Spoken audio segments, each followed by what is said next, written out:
I killed my daughter. I killed my daughter. How have you killed your daughter?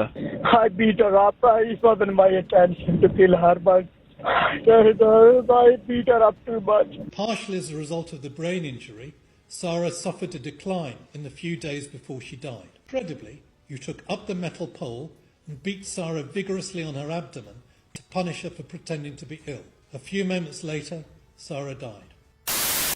Numan एक ऐसा horrifying case सामने आया है, आप सुनेंगे तो आप कांप के रह जाएंगे।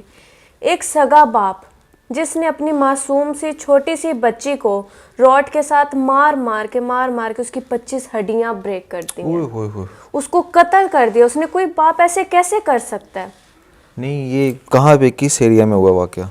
उसके जिस्म पर नुमान 70 जख्मों के निशान थे। उसकी 25 हड्डियां किस तरह के टूटी हुई जख्म थे? थी। लाइक क्या कुछ गलत हुआ उसके साथ? क्या हुआ? फिजिकल अब्यूज हुआ है उस पर। वो अब से नहीं, वो तकरीबन वो जब से पैदा हुई उस टाइम से चलता आ रहा था। और आप मानेंगे बच्ची कितनी थी? क्या उसकी एज थी? सिर्फ 10 साल। आप उसकी ये तस्वीर देखें माशाल्लाह कितनी प्यारी, कितनी मासूम सी वो बच्ची है। यार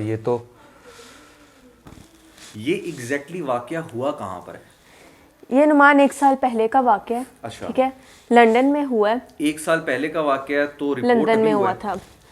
पकड़े अब गए हैं इसके जो कातिल हैं बच्ची के। एग्जैक्टली हुआ क्या? मतलब जब बाप ने ये सारा कुछ कर दिया। अच्छा, हम थोड़ा फ्लैशबैक में जाते हैं। हिस्ट्री में आपको बताती हूँ शॉर्ट करके वो क्या थी। नुमान, सारा की किस्मत यहीं से खराब नहीं चल रही थी। इस बच्चे की किस्मत पहले दिन से खराब थी। पहले 3 सालों में, 1 से 3 साल के जब बच्चा होता है, पहले 3 सालों में 2 दफ़ा इसके पेरेंट्स इसे फोस्टर केयर में छोड़ आए थे। सारा अपनी जिंदगी के पहले 3 सालों में 2 बार फोस्टर केयर में थी। ठीक है। उनके हवाले कर आए थे, भाई सारा नहीं हमसे संभलती। ठीक है, उधर से फिर वापस आई बच्ची। एक ही थी फर्स्ट में से, यही थी सारा शरीफ इस बच्ची का नाम है। ठीक है, उसके बाद जब ये बच्ची 3 साल की थी, इसके पेरेंट्स की सेपरेशन हो जाती है। सेपरेशन के बाद ये अपनी मदर के साथ चली जाती है सारा। इसकी मदर भी कहीं ना कहीं इससे फिजिकल अब्यूज करती थी। लेकिन माँ की तरफ से तशद्दुद के इल्जामात के बाद वालिद और उनके नए खानदान के साथ रहने लगी। ठीक है, एक्चुअल मदर थी जो इसकी।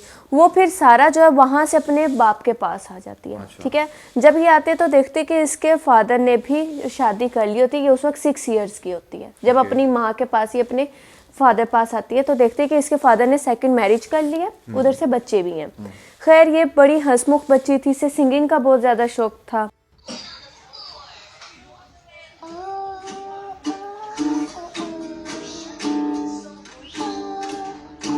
तो इसे सिंगिंग का बहुत ज़्यादा शौक था। इससे जब इसकी टीचर ने एक दफ़ा पूछा तो कि सारा तुम बड़े होकर क्या बनोगी, इसने कहा कि मैं सिंगर बनना चाहूँगी।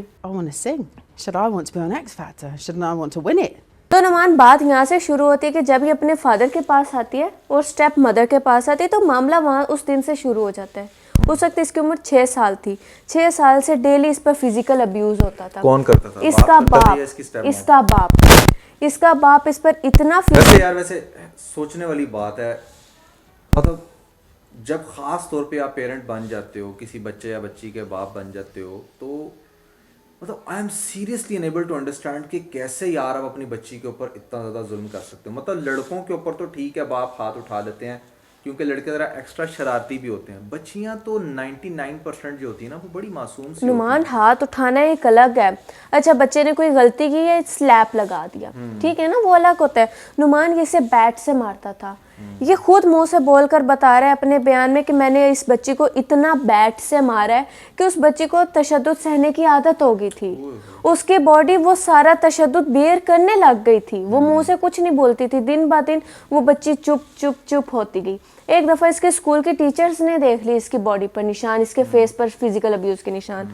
उन्होंने फ़ौरन से हेल्थ केयर वालों को बताया। ठीक है, उधर जब ये मामला काफ़ी मंथ्स चलता रहा, एंड में इसके पेरेंट्स को कह दिया गया कि अच्छा, नेक्स्ट टाइम अगर ऐसा कुछ हुआ हम आप पर नज़र रखेंगे तो हम लोग आपको सीधा जेल में डालेंगे।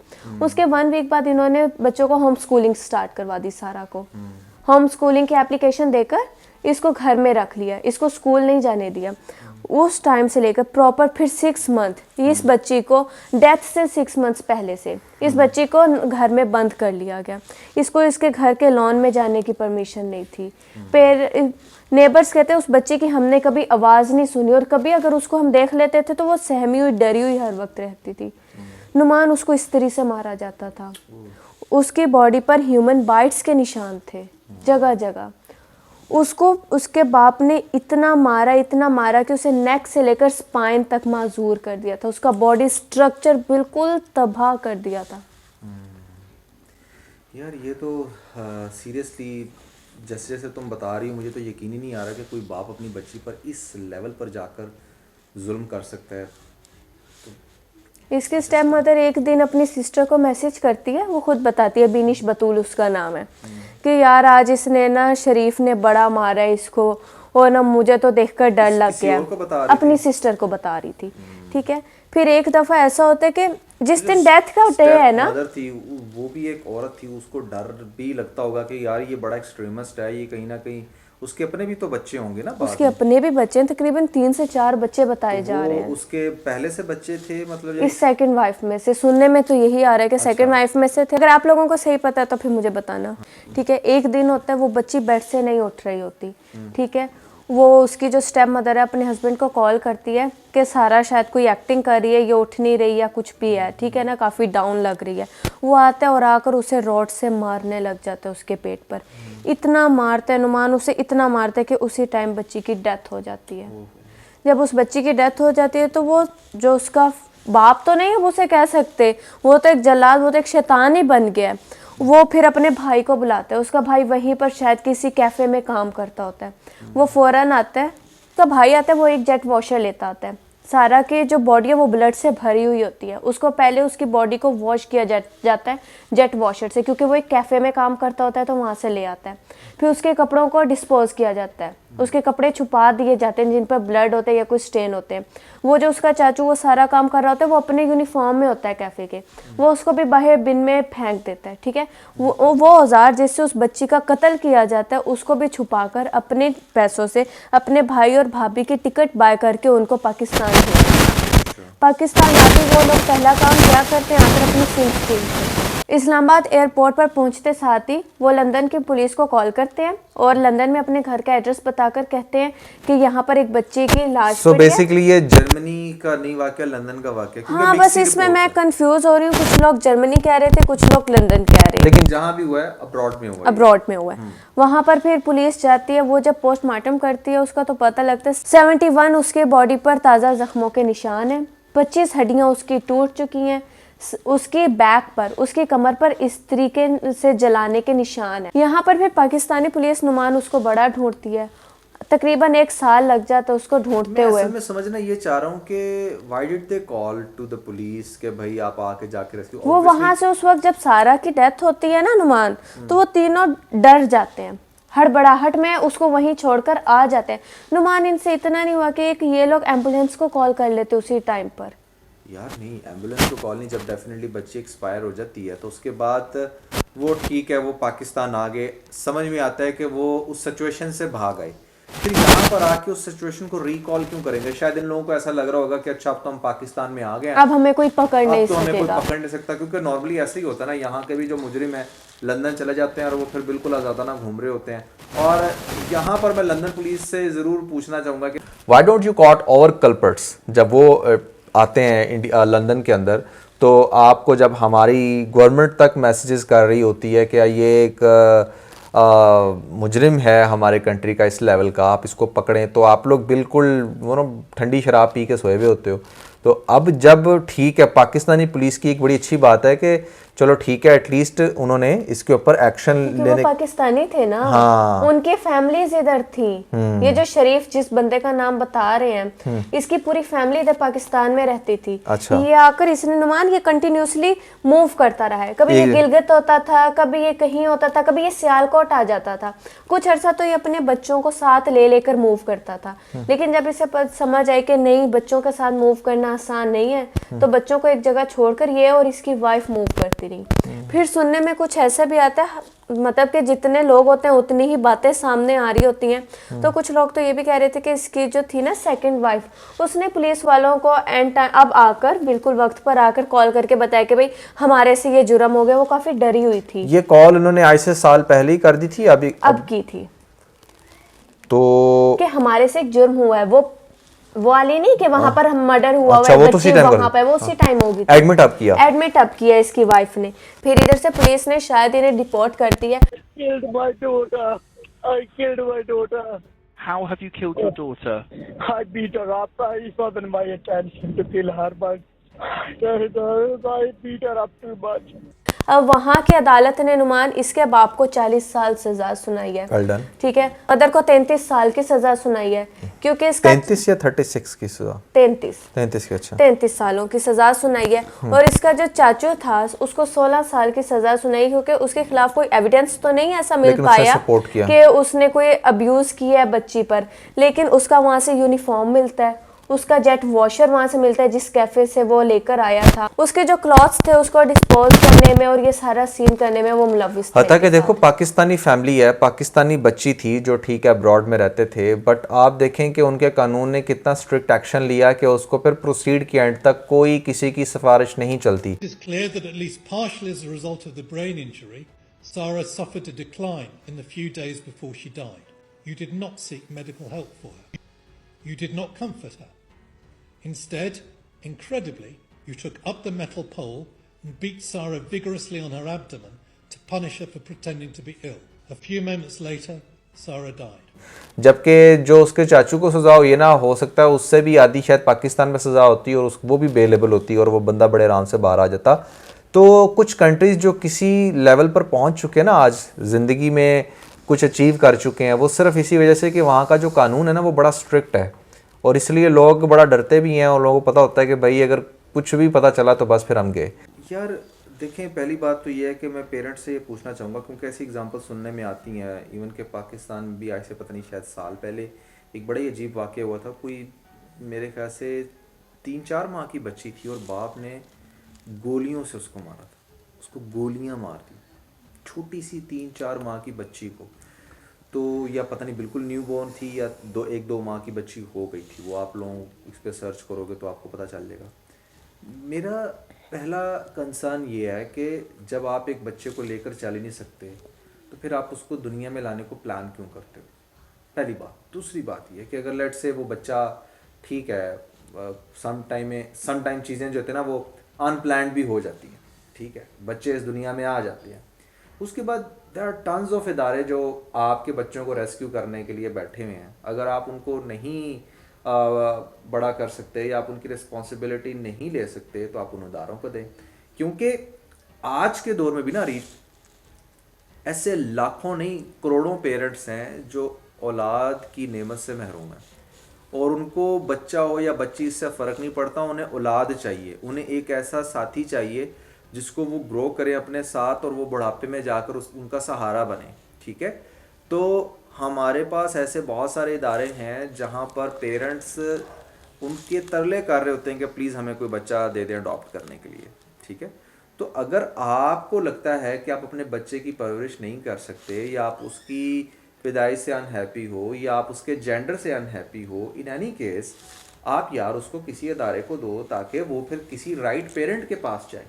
जब वो बच्चा या बच्ची राइट पेरेंट के पास जाएगी, देखिए अगर आप अनहैप्पीली अपने बच्चे को ग्रो कर भी रहे होंगे ना तो डेफिनेटली आप उसमें बहुत सारी कमियां छोड़ दोगे, आप उसको मारोगे, पीटोगे, उसको जहनी अजियत का शिकार करोगे, उसको इतना ज़्यादा ट्रॉमेटाइज कर दोगे कि वो ज़िंदगी में कुछ भी नहीं कर सकेगा, ना कर सकेगी। एंड ऑनेस्टली स्पीकिंग ऐसा लड़कों और लड़कियों दोनों के केसेस में देखने में आ रहा है, ये नहीं कि सिर्फ गर्ल्स, लड़कों के केसेस में भी ऐसे है कि पेरेंट्स को बिल्कुल परवाह ही नहीं है, इतना ज़्यादा मार रहे हैं, इतना पीट रहे हैं, इतना बच्चे को एहसास कमतरी का शिकार कर देते हैं कि बच्चा वो लाइफ में कभी भी कुछ कर ही नहीं पाता।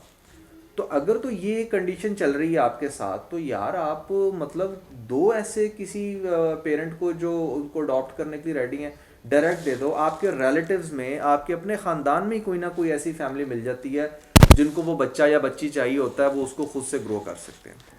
तो दिस इज़ अनबिलीवेबल। नुमान अभी गर्मियों में ये एक वाकया बड़ा फैला था, ठीक है, वो ये था कि वो मदर जो होती है ना अपनी 15 मंथ्स की बेटी को, ठीक है, 15 मंथ्स की बेटी, अब आप समझ सकते हो कितनी एक होती होगी, उसको अकेले घर में क्रिब में लिटा देती है, ठीक है, उसके हाथ में एक फीडर दे देती है, एक नैपी उसे लगा देती है, लगा के खुद 1 वीक के वेकेशंस पर चली जाती है।